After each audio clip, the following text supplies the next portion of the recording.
আসসালামু আলাইকুম, কেমন আছেন সবাই? আশা করি সবাই ভালো আছেন।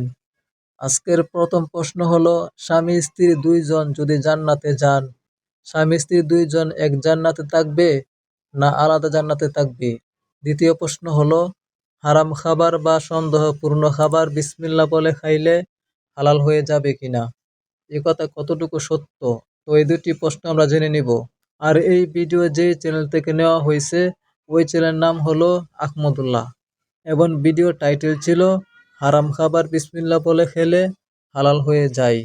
আর মেইন চ্যানেল এবং ভিডিওর লিংক পেয়ে যাবেন এই ভিডিও ডেসক্রিপশন বক্সে। আপনারা চাইলে চেক আউট করতে পারেন। তাহলে ভিডিওটা শুরু করে দেই। স্বামী স্ত্রী দুজনেই যদি জান্নাতে যায়, তাহলে তারা কি এক জান্নাতে থাকবে নাকি আলাদা জান্নাতে থাকবে? স্বামী স্ত্রী দুজনে যদি জান্নাতে যায়, দুজনকে দুই জান্নাতে দিলে তারা সুখে থাকবে না এক জান্নাত দিলে সুখে থাকবে? কি বলেন? আপনারা যারা বিবাহ করেছেন, স্বামী স্ত্রী দুজনেই আল্লাহ চাহেন তো জান্নাতে দিলেন, দুজনকে আল্লাহ তাআলা দুই জান্নাতে রাখলেন, তো আপনারা কি মানসিকভাবে সুখে থাকবেন? তাহলে কিভাবে এটা প্রশ্ন আসতে পারে বা কিভাবে এই প্রশ্ন উঠতে পারে? মনে রাখবেন, স্বামী স্ত্রী উভয়ে যদি জান্নাতে যান, আল্লাহ তাআলা উভয়কে একসঙ্গে রাখবেন। শুধু তা নয়, জান্নাতে যে হুররা থাকবেন, এই হুরদের সবার নেতৃত্বে থাকবেন তার স্ত্রী। এখন আপনি বলবেন যে অনেক মহিলা আমাদের কাছে প্রশ্ন করে লিখে দেয়। একবার এক মহিলা লিখেছিলেন যে, ভাই এমন একটা আমল শিখিয়ে দেন যে আমলটা করলে আমার স্বামী জান্নাতে আর যা পাক হুর অন্তত পাবে না। তো আমি উত্তরে বলেছি, দেখুন বোন, দুনিয়াতে যেরকম সতীনের প্রতি একটা দুঃখ, কষ্ট, জেদ, ক্ষোভ এটা থাকে, পৃথিবীর সব মেয়েদেরই থাকে। আল্লাহ এভাবে সৃষ্টি করেছেন, কেউ আসলে শেয়ার করতে চায় না, স্বাভাবিক। তবে জান্নাতে মানসিকতাটা এরকম থাকবে না। আল্লাহ তাআলা বলেছেন, ওয়ানাজাআনা মা ফি সুদুরিহিম মিন গিল। জান্নাতে অন্তরের যত হিংসা, হাসাদ, এগুলো সব আল্লাহ তাআলা বের করে দিবেন, রিফাইন্ড হয়ে যাবে। আপনার এখন মনে হচ্ছে যে আমি কিভাবে এটা সহ্য করব, সেখানে আপনার কাছে এটা কোনো বিষয় মনে হবে না। আর মনে রাখবেন, মূল স্ত্রী মর্যাদা আপনার থাকবে, তাদের সেই মর্যাদা থাকবে না। যাই হোক, তো জান্নাতের এবং দুনিয়ার বিষয়টা সম্পূর্ণ ভিন্ন ভাই। আমরা অনেকে জান্নাতকে দুনিয়ার সাথে তুলনা করি। এক লোক, তিনি ধূমপান করেন, তিনি বলেন যে ভাই জান্নাতে তো যা চাবে আল্লাহ তাই দিবে, তো আমি তো বিড়ি ছাড়া থাকতে পারি না, জান্নাতে কি আল্লাহর কাছে এটা চাইলে আল্লাহ দেবে কিনা?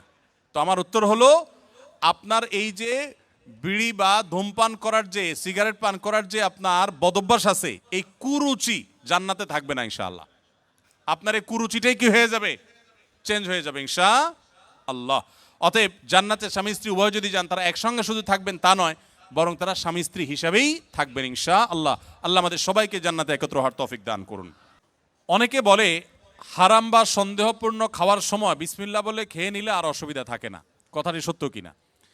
এটা হলো 2 নম্বর মুসলমান যারা, এরা সাধারণত কোনো কিছু হারাম কিন্তু ডাইরেক্ট হারাম খাইতেও আবার ইতস্তত বোধ হয়, এটাকে নিজের জন্য হালাল করার জন্য একটা বুদ্ধি বাইর করছে, এটা ভাই বিসমিল্লাহ বলে খেলে কোনো অসুবিধা নেই। অনেক ডায়াবেটিসের রোগী আছে, তার জন্য মিষ্টি খাওয়া নিষেধ, কিন্তু সে এটা খাওয়াকে হালাল করার জন্য এই মাসালা বাইর করে, বলে আরে বিসমিল্লাহ বলে খেলে কিছু হয় না। তো এগুলো সবগুলা মন গড়া ফতোয়া, এবং এগুলো মোটেও সঠিক কোনো কথা নয়। যেটা হারাম সেটা বিসমিল্লাহ বলে খাইলে শুধু হারাম হবে না, হারাম ডাবল হবে আরো। কারণ আপনি একে তো হারামে লিপ্ত হলেন, আবার আল্লাহর নাম নিয়ে সেখানে ফাইজলামতি করলেন, এক ধরনের আল্লাহর প্রতি বিদ্রোহ করলেন, এক ধরনের হারামকে হালাল মনে করলেন। হারামকে হালাল মনে করলে ঈমান নিয়ে টানাটানি শুরু হবে। এই জন্য ভাই, কোনো কিছু সন্দেহপূর্ণ মনে হলে ওটা অ্যাভয়েড করতে হবে এবং হালালের দিকে যেতে হবে। নবী সাল্লাল্লাহু আলাইহি সাল্লাম বলেছেন, দা মা ইউরিবুকা ইলা মা লা ইউরিবুক। তোমার যেটা সন্দেহ হয় ওটা বাদ দিয়ে যেটা সন্দেহ হয় না সেই জায়গায় তোমাকে যেতে হবে। আমার পার্সোনালি মনে হয়, স্বামী এবং স্ত্রী দুইজন একসাথে জান্নাতে থাকলে সব থেকে বেশি ভালো হয়। জান্নাতে স্ত্রী নিয়ে যাবেন যারা, তারা হবেন দুনিয়ার সব থেকে ভাগ্যবান ব্যক্তি। হুজুর আলোচনা করলেন, যে ব্যক্তি জান্নাতের দুনিয়ার স্ত্রী নিয়ে যাবেন, দুনিয়ার স্ত্রী হবে জান্নাতের হুরকিলমানদের সর্দার। অর্থাৎ দুনিয়ার স্ত্রী জান্নাতের হুরকিলমানদেরকে নিয়ন্ত্রণ করবেন বা পরিচালনা করবেন।